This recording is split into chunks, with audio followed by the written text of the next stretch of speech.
శ్రీమాత్రే నమ. జయ గురు దత్తాత్రేయ నమ. మళ్ళీ చెప్తాను, మిస్ అయింది. శ్రీమాత్రే నమ. జయ గురు దత్తాత్రేయ నమ. ఈ వీడియోలో మనం తులారాశి వారికి జూన్ నెల మాస ఫలితాలు తెలుసుకుందాం. మరి ఈ రాశి వారికి ఈ నెలలో చాలా అదృష్ట యోగాలు ఏర్పడడం జరిగింది. ముఖ్యంగా లాభస్థానంలోకి వచ్చినటువంటి కేతుగ్రహం మీకు ఒక ఆధ్యాత్మిక గురువు ద్వారా కొన్ని మంచి సందేశాలు రావడం కానీ, వ్యక్తిగతంగా మీ కుటుంబ పెద్దలు, మీ శ్రేయోభిలాషులు, గురువులు మిమ్మల్ని మంచి మార్గం వైపు వెళ్ళే విధంగా, మీ యొక్క ఆదాయాన్ని, మీ యొక్క వ్యాపార వ్యవహారాలని పెంచుకునే విధంగా మంచి సలహాలు ఇవ్వడం జరుగుతూ ఉంటుంది. ఆ సలహాలు స్వీకరిస్తూ దానితో పాటు మీ యొక్క జ్ఞానాన్ని కూడా కలపడం వల్ల మీలో ఉన్నటువంటి తెలివితేటలకు తగిన గుర్తింపు రావడంతో ఒక సెలబ్రిటీగా ఒక గుర్తింపు రావడం జరుగుతూ ఉంటుంది. ఇక రాశిపైన గురువు యొక్క దృష్టి, అంటే భాగ్యస్థానంలో గురువు రావడంతో మీలో ఉన్నటువంటి చాలా విషయాలకి స్వస్తి పలికి కొత్తగా మీ జీవితాన్ని ప్రజెంట్ చేసుకుంటారు. అంటే మీరే ఒక గురువుగా మారి అందరినీ మంచి మార్గంలో పెట్టే ప్రయత్నం చేస్తారు.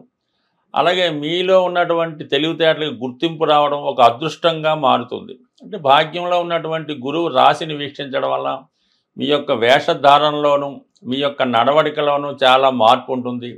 అలాగే చాలా క్రమశిక్షణతో ఆధ్యాత్మికంగా రావడం జరుగుతూ ఉంటుంది. దీనివల్ల ఏంటంటే మీకు మంచి విషయాలు ఆకర్షణ చెందడం వల్ల మీలో ధనాకర్షణ పెరుగుతూ ఉంటుంది. అలాగే దానివల్ల ఏంటంటే ఎక్కడికి వెళ్ళినా మీ ప్రయత్నాలు ఫలిస్తూ ఉంటాయి.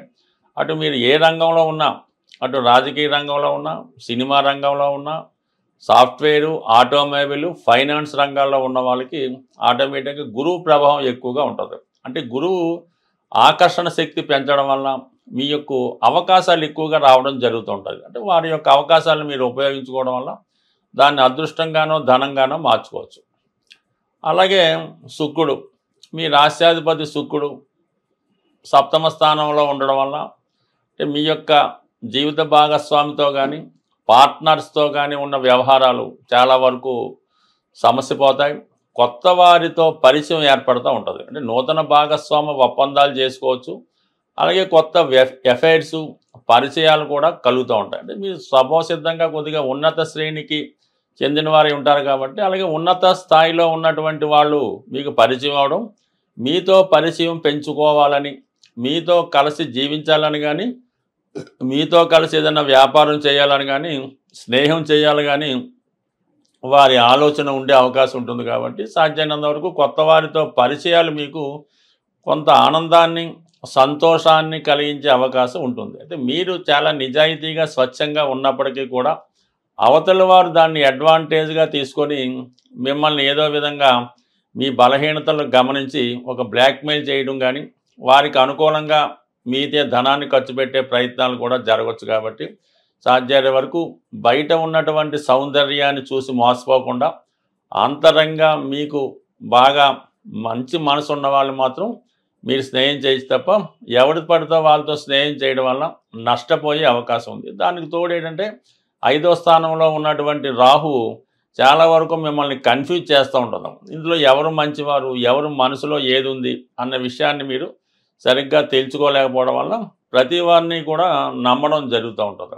అలాగే ఏంటంటే ఒక ఏదైనా స్పెక్యులేషను, ఈజీ మనీ, ఈ మోసం ద్వారా ధన నష్టం జరిగే సూచనలు ఉన్నాయి. కాబట్టి అలాగే ఇంకోటి ఏంటంటే ఈ సమయంలో మీకు బాగా అత్యంత ఆత్మీయులైన వారు, అది ప్రేమలో ఉన్నటువంటి వాళ్ళు అవ్వచ్చు, స్నేహంలో ఉన్న వాళ్ళు అవ్వచ్చు, సడన్గా ఈ అఫైర్కి బ్రేకప్ అవుతూ ఉంటుంది.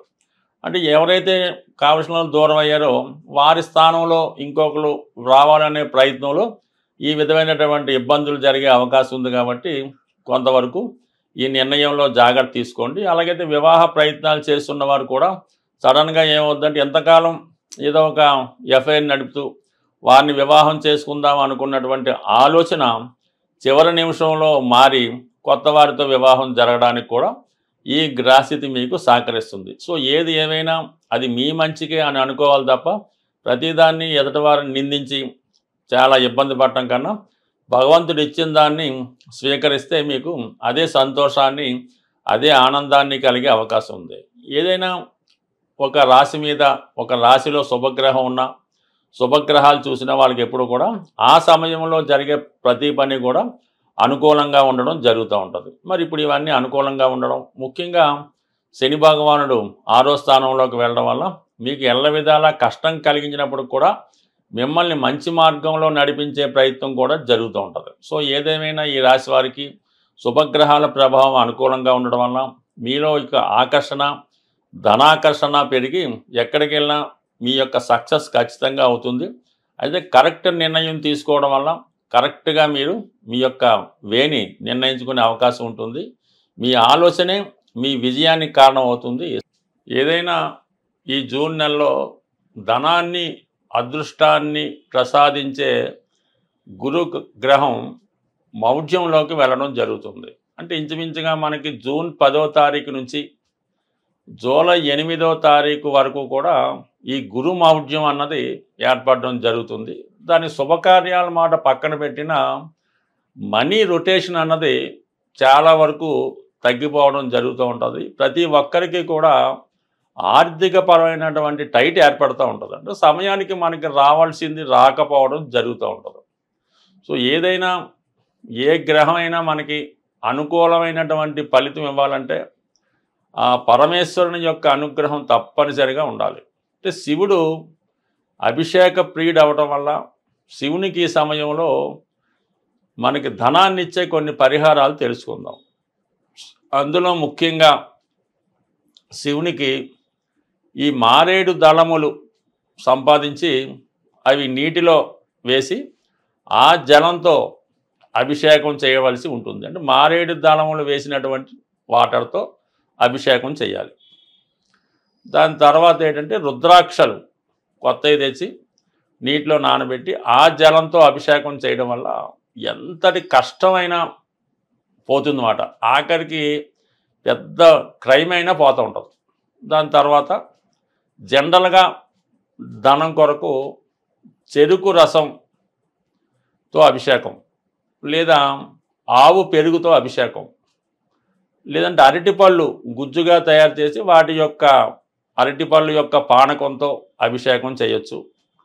దీని తర్వాత ఏంటంటే లక్ష్మీ అమ్మవారికి శుక్రవారం రోజు ఎరుపు రంగు పూలతో అలంకరించి పూలదండ వేసి మరి చలిమిడి, వడపప్పు, పానకం నైవేద్యంగా పెట్టి ఈ ప్రసాదాన్ని ముత్తైదువులకి, కన్య పిల్లలకి, 12 సంవత్సరాల లోపు పిల్లలకి మీరు వాళ్ళకి ప్రసాదం ఇవ్వటం వల్ల, అంటే ప్రసాదం అంటే ఏదో కాకుండా సంతృప్తికరంగా ఒక ప్లేట్లో చక్కగా ఈ వడపప్పు, చలిమిడి, పానకం వేసి హ్యాపీగా తినేలాగా పెడితే కంపల్సరీగా మీకు ఆ ఫలితం రావడం జరుగుతూ ఉంటుంది. అలాగే మన గృహం సో ఇంకా ఏదైనా మీ యొక్క జాతకాన్ని సంపూర్ణంగా క్షుణ్ణంగా తెలుసుకోవాలి, అలాగే మీ యొక్క జీవితాన్ని బాగుపరుచుకొని అటు మీ యొక్క సొంత గృహాన్ని అంటే నివసిస్తున్న గృహాన్ని, అలాగే మీ యొక్క జాతకాన్ని ఏమైనా లోపాలు ఉంటే సరి చేసుకొని మీరు అదృష్టవంతులుగా మారాలంటే మీకు తెలుసున్నటువంటి జ్యోతిష్కులు ఎవరైనా ఉంటే వారిని సంప్రదించి వారు చెప్పింది ఫాలో అయింది. లేనప్పుడు ఇందులో ఇచ్చినటువంటి ఫోన్ నెంబర్లో మమ్మల్ని సంప్రదించడం వల్ల కూడా సాధ్యమైనంత వరకు మాకు తెలిసిన పరిజ్ఞానం ప్రకారం మిమ్మల్ని అదృష్టవంతులుగా మార్చే ప్రయత్నం కూడా చేసే ప్రయత్నం జరుగుతుంది. స్వస్తి.